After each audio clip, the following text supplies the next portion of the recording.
వైకాపా పార్టీలోని అగ్రనేతలందరూ కూడా ఏ విధంగా భూ సామ్రాజ్యాలు ఏర్పాటు చేసుకున్నారో, ముఖ్యంగా అటవీ భూములు కానీ, అసైన్ భూములు కానీ, ప్రభుత్వ భూములు కానీ, చివరి కొన్ని ప్రాంతాల్లో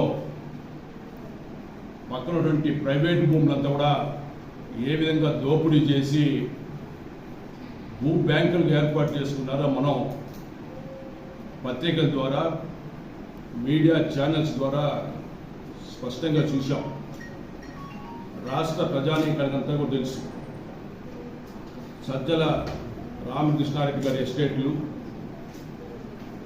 వైఎస్ జగన్మోహన్ రెడ్డి యొక్క ప్యాలెస్లు, ఆయన ఎస్టేట్లు, అదేవిధంగా వైజాగ్లో విజయసాయిరెడ్డి గారి దోపిడీ, ఆయన సామ్రాజ్యాలు, ఇవన్నీ కూడా మనం చూస్తూ వచ్చాం. అదేవిధంగా ఉమ్మడి చిత్తూరు జిల్లాలో చూసుకున్నప్పుడు కూడా ఏ విధంగా భూములు మాయ చేశారో, దోపిడీ చేశారో మనమంతా చూసాం. వేలాది ఎకరాల్లో అసైన్ భూములను ఫ్రీహోల్డ్ భూములుగా చేసి అక్రమంగా రిజిస్టర్ చేసుకొని పేదల భూములు కొల్లగొట్టారు. ఇవన్నీ కూడా స్పష్టంగా మనకు సమాచారంతో వచ్చింది.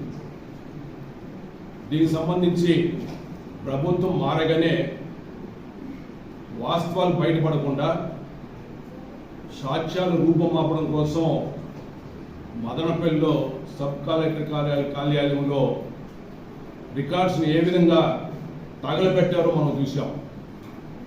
మదనపల్లి ఫైల్స్గా ఇది జాతీయ స్థాయిలో గుర్తింపు పొందింది.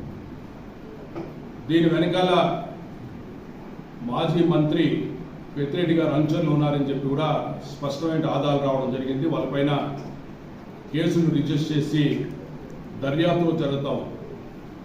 ఇవన్నీ కాదనలేని వాస్తవాలు. మరి మొన్న ఒక ప్రముఖ దినపత్రికలో పెద్దిరెడ్డి గారి కొత్త ఎస్టేట్ బయట రావడం జరిగింది. మాకంతా ఆశ్చర్యం వేసింది దాన్ని చూసిన తర్వాత. అడవి ప్రాంతంలో, అడవుల మధ్యలో బ్రహ్మాండమైన మామిడి తోపు, దాని మధ్యలో ఒక అత్యంత విలాసవంతమైన భవనం చూసాము.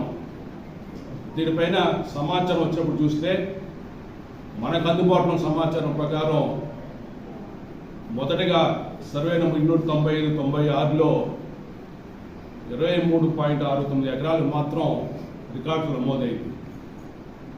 ఆ తర్వాత ఈ వార్త బయటకు వచ్చిన తర్వాత 45 ఎకరాల పైగా విక్రయ దస్తావేజులు ఉన్నాయి, కొన్నట్టుగా చూపించారు. ఆ తర్వాత అడంగులకు వచ్చేటప్పటికి 75 ఎకరాలు వచ్చింది. దీనిలో చాలా తారతమ్యాలు ఉన్నాయి. ఇది స్పష్టంగా పబ్లిక్ వచ్చిన తర్వాత వెంటనే గౌరవ ముఖ్యమంత్రి గారు, అదేవిధంగా ఉప ముఖ్యమంత్రి గారు దీనిపైన సమీక్ష చేసి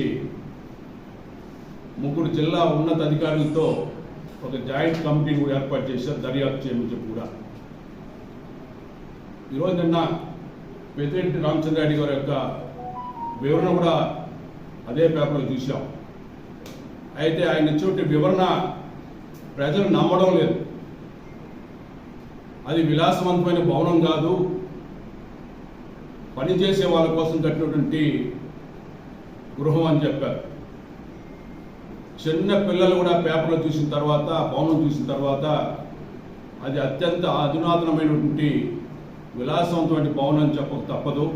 అదేవిధంగా మా అధ్యక్షుడు వారు చెప్పినట్టుగా ఆ రోడ్డు కూడా 6.5 కిలోమీటరు మార్కెట్ యార్డ్ నిధులతో, రొంపిచర్ల మార్కెట్ యార్డ్ నిధులతో ఏర్పాటు చేసినట్టుగా మనకు సమాచారం ఉంది. అందులో కొన్ని రైతుల భూములు అంటే సుమారు 5 కిలోమీటర్ల వరకు రైతుల భూములు ఉంటే, అక్కడి నుంచి ఈ ఎస్టేట్లకి 1.5 కిలోమీటర్లు కేవలం ఆ భవనానికి పోయే దారి మాత్రమే ఉంది. ఆ చుట్టుపక్కల చూసినటువంటి కంచె చూస్తే ఎవరు కూడా అనుమతులు లేకుండా అక్కడ లోపలికి పోయేటువంటి అవకాశం లేదు. అంటే జగన్మోహన్ రెడ్డి తరహాలోనే కంచెలు ఏర్పాటు చేసుకున్నారు. ఇవన్నీ చూసినప్పుడు ఇది సాధారణ విషయం కాదనేది కూడా అందరికీ తెలుసు. మేము ఒకటే చెప్తున్నాం, వాస్తవాలు బయట పెట్టండి. ఒకవేళ అటవీ భూములు మీరు ఆక్రమించుకొని ఉంటే దయచేసి వెంటనే ప్రభుత్వానికి దాన్ని సరెండర్ చేయమని చెప్పి ఈ సందర్భంగా తెలియజేసుకుంటున్నాం.